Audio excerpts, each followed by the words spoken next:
systems, there are two tanks are there. Two tanks are there. This is the tank B, this is the tank A. So every this is the coolant is there, and this is the engine is there. This is the engine. From engine, it is going to the coolant one. This tank, and in the coolant. So this is the Q. So this engine is rejecting heat to this coolant. As a result of it, so some of the it will become hot, and becomes the hot. So its density will be less, and it will go up, and it will go this direction, and it will come to the tank B. And tank B, it will again become cold. It will again become cold, and it will come here. So this is the cold, and this is hot. Isn't it? So this is cold, and this is hot. Simple thing. That as some hot fluid has gone here, so it will the cold fluid from here it will immediately replace the tank one. So this is simply a convection process, isn't it? That we have learned. There is the no. So there is a simply convection process. What is the advantage here? So there is automatic. That there is no pump systems. Here the system is that it is simplicity, main simplicity, and there is a automatic circulations of cooling water. We can say automatic circulations of cooling water. There is its advantage, but disadvantage is what? This engine is very for low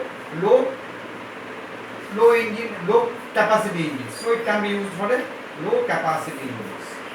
Obviously, it cannot be used for a very high rated engines. Now, generally cooling water. Generally, that data I have not given. How much cooling water it should flow? How much cooling water? Amount of cooling water. So, how much cooling water it should flow? That it is around 3 to 4 liter. 3 to 4 liter. It should be around 3 to 4 liter per kilowatt. So 3 to 4 liter per minute. Liter per minute. So what does it mean? For if the engine capacity is 1 kilowatt, if engine capacity is 1 kilowatt, then how much coolant per minute I have to flow? 3 to 4 liter. This is some guidelines. Some guidelines are there. So generally the figure should become like that, 3 to 4 liter. If we give the less amount of fluid, so there is a problem. If we give the more liquid, so there is a chances of overcooling. That is also not desirable. So you understand thermosiphon. What is the siphon? There is a simple thing. There is a hot fluid is going there, and the cold fluid is coming there. So it is taking automatically. The circulation is automatic. Now we will come to our general systems. Generally we are following. That is the called forced circulation systems.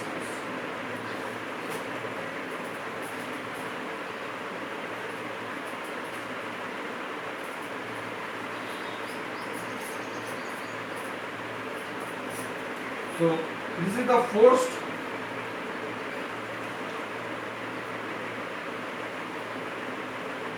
circulation cooling system. What is this? Let me draw one graph. So this is my engine.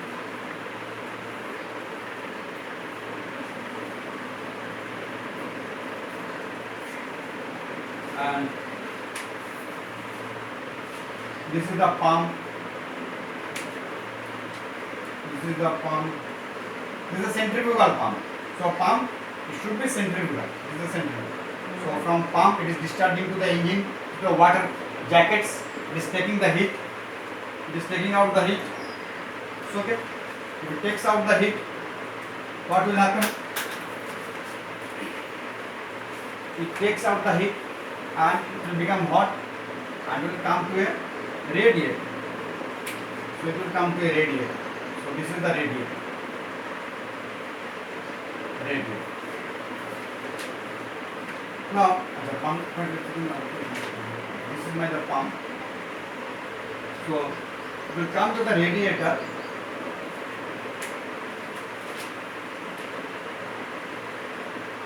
And from the radiator, it will go again to the, and later it will become cold. And from the radiator, it will become cold, and it will go to the pump. And in this between, there is another circuit is there. So we install one thermostat. One thermostat. What is the function of the thermostat? That let me see. So what are the components in these circulations? One engine is there, engine obviously there should be there. There is a radiator is there. So component is the radiator. If there is a radiator, one fan has to be there. So fan will be there. So this is the fan. Radiator, fan, centrifugal pump, P and thermostats. These are the major components.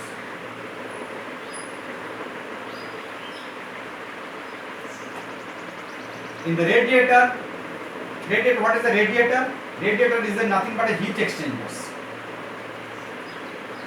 It has, from here, the air is coming, the car is moving like that. So if the car moves like that, the air is coming like that. So in the radiation, in the radiator, so by two process heat is transferring. One, fan is sucking the air as well as do the draft. These are called air draft. How the air draft is produced? Due to the motion of the car. Because as the car is going forward, so air is flowing backwards. What is this? Air is going, car is going this side, so air will go, so that it will take heat from the radiator. Later I will show you what the type of the radiator, what are the constructions radiator. So this air is flowing as well as it is assisted by the fan.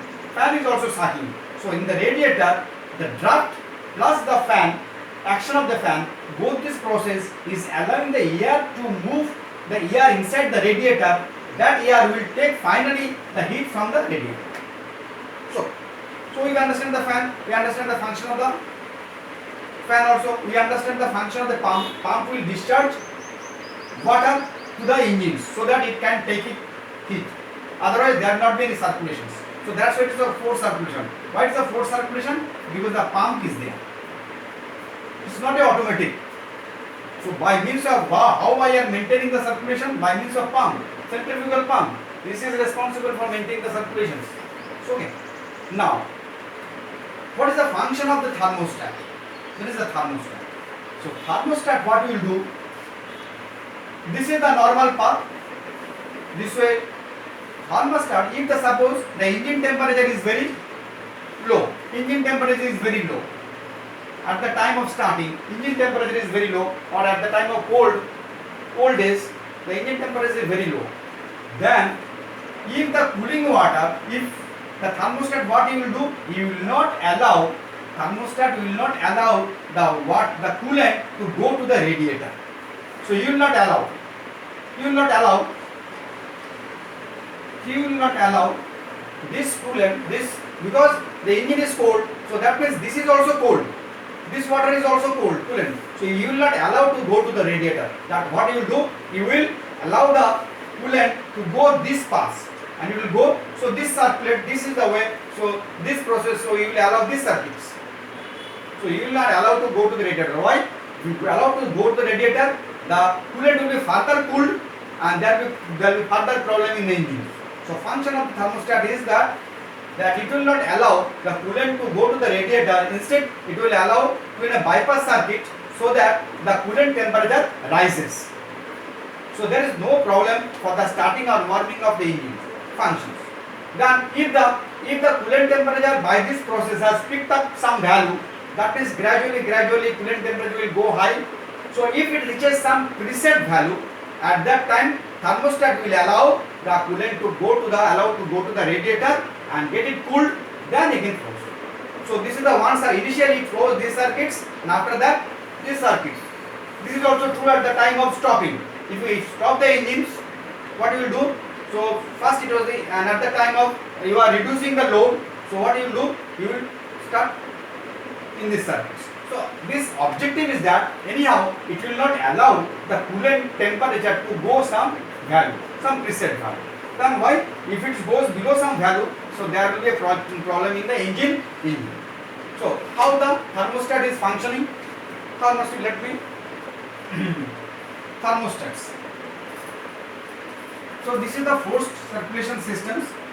So thermostat, what is the thermostat is like that.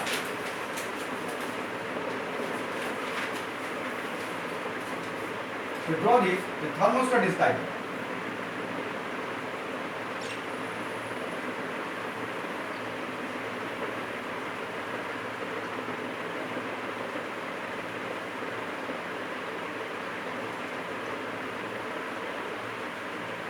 Thermostat has some bellows. So this is the bellows. And it has a one.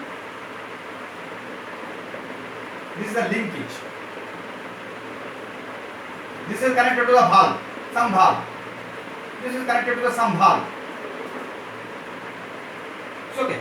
Now in the bellows we are giving some fluid, some liquid. In the bellows there is some liquids are there.